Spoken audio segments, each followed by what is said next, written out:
Creating a safe space for some joint activities is one strategy that you can use as a boundary-spanning leader. We asked leaders in development to share an example of this strategy in action. One of the interesting tensions of working in an international NGO is that at country level, whilst I think most of us are keen to collaborate because we're all trying to move towards achieving the same ends of community development, there's also the tension of the fact that we are forced by the nature of our sector to compete with one another for grant funding. And what that can often then translate to is a reluctance to share our approaches and our techniques and our capacities with one another. One of the fears, I think, is that, as I just mentioned, we don't want to give away our intellectual property for free, our competitive advantages for free, but also secondly, maybe on the other side of the spectrum, maybe having the insecurity of not wanting to share our approaches if we're afraid that maybe our approaches will be seen as more deficient to the way they're doing things, and so we kind of keep it a secret therefore. Now this was, I would say, the kind of situation that I found when I was working in the Solomon Islands for a number of years within the monitoring and evaluation field. It's a country that doesn't have any universities or anything that kind of work in that field, and so there's a real gap in professional capacity in monitoring and evaluation, which was exactly the area that I was working in. So within that space, myself and in fact my Oxfam counterpart kind of identified a need for the country to sort of build capacity of monitoring and evaluation professionals. So we kind of banded together and kind of conspired to develop what we called the Solomon Islands Evaluation Network in order to create that safe space for learning. And so, with that, we brought together anybody who was involved in monitoring and evaluation at any level, whether they were international NGOs or local NGOs or government ministries or foreign government representation,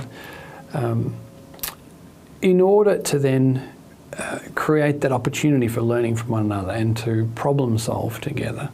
And when the international NGOs sort of took the lead then in doing some of the early presentations to share what are some of the techniques that we're using for specific monitoring or evaluation requirements, but also sharing what are some of the vulnerabilities, the challenges that we're confronted with, and some of the ways that we're trying to overcome them. And so, by putting those things on the table, it really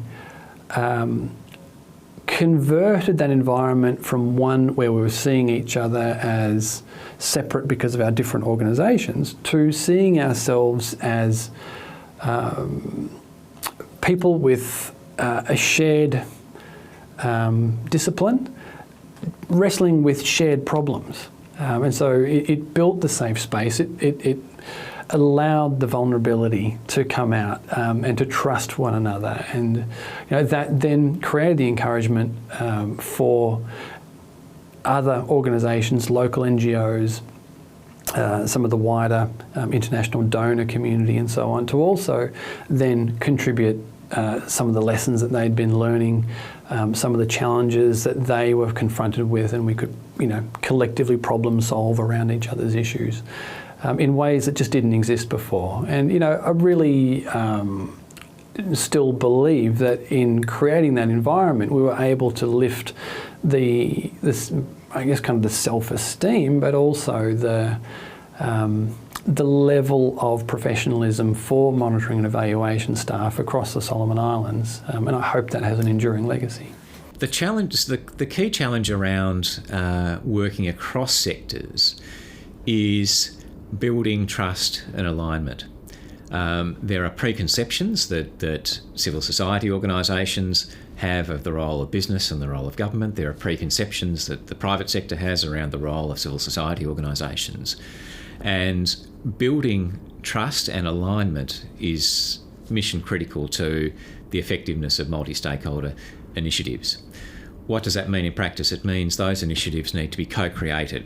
So they're far more sustainable and effective if initiatives are jointly created across sectors rather than, if you like, incubated in one particular sector and then sold or marketed to other sectors to come into. If you address those two critical challenges at the outset, then it's much more likely that you'll be able to work across those traditional boundaries in an effective and sustainable way. I've been involved for many years with a thing called the Ethical Trading Initiative, which brings together big companies, trade unions and NGOs around the issue of supply chains, the way that garments or food arrive in our shops and supermarkets from poor countries, and looking at the conditions of the workers who actually produce those goods. And I was on the board of this initiative for many years, and it was pretty painful. You basically had some very fast-moving, can-do corporates, some quite sort of suspicious trade unions, and some slightly hippie-ish NGOs who weren't always terribly reliable. And building trust between those three was pretty hard work, but we stuck at it. You went down the pub after the meetings, you started to find out you had things in common, and you started to understand each other's language and each other's assumptions about how the world works, and you started to like each other. Now, that's all fine, and when it comes into its own is when something happens. And an example at the Ethical Trading Initiative is that there was a terrible disaster in Bangladesh a few years ago. A factory called Rana Plaza collapsed and 1,100 people died. Because the groups in the ETI had these bonds of trust with each other, they were able to get on the phone, move immediately. And within a month, they actually had an agreement on a new fire safety accord in Bangladesh, which all the companies signed up to, which actually meant that they got a big improvement in the way the garment industry has been managed in Bangladesh. Now, there's a couple of lessons from that. One is prior relations of trust before one of these events. But the second lesson is a lot of change happens not smoothly, not nice and continuously, but in jumps around these things which political scientists call critical junctures, shocks, a collapse, an economic scandal, a change of leadership, that kind of thing. If you've got the bonds of trust in place and you've got the ability to spot opportunities, you can move fast and get something to happen. And that's exactly what happened in the case of Rana Plaza. One strategy we have used successfully, I think, is to help build movements, is to organize convenings focusing on well-being for activists. Our larger vision at UAF involves supporting movement building globally, but women's organizations are often divided, especially on contentious issues such as sex worker rights, intergenerational inclusivity, religion and sexual orientation. And so one approach that we used is to find a topic that most activists find important to them, both individually and as organizations. And well-being, self-care has been on the agenda for many women activists in the world. And then we spend a day or two or more just focusing on that, and only then a more specific agenda can be presented. Because when we, in our experience, when we spend time with the facilitator and just talking about what it means to be an activist, what kind of challenges they're facing, it becomes really close and personal. And then it creates an environment for a more difficult dialogue. So that's kind of what the approach we've used that I could think of. So bringing groups together, I find that the problem is that we are usually not good with coming upfront with our feelings. We have kind of learned to mask our feelings with fancy sounding words, and what I find very nice about social events and informal settings is that they provide an opportunity to be yourself, and you can always be forthcoming with what you are feeling. To give you an example from my experience, so I am a community development practitioner, and whenever we start working with a new community, we always start with a social event.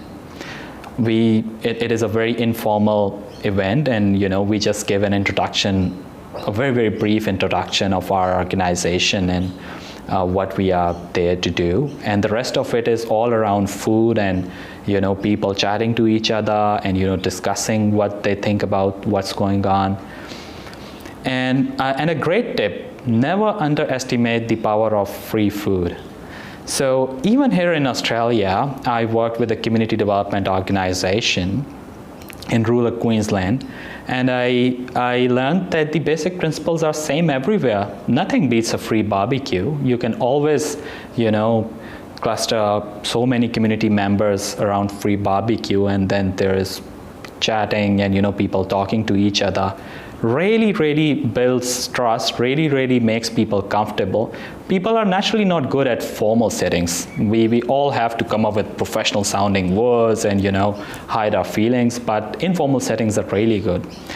We use it all the time. If we have a conflict, for instance, with a group, I find that it's much easier to invite them over lunch in a restaurant outside your office maybe, if that's possible, and work things out.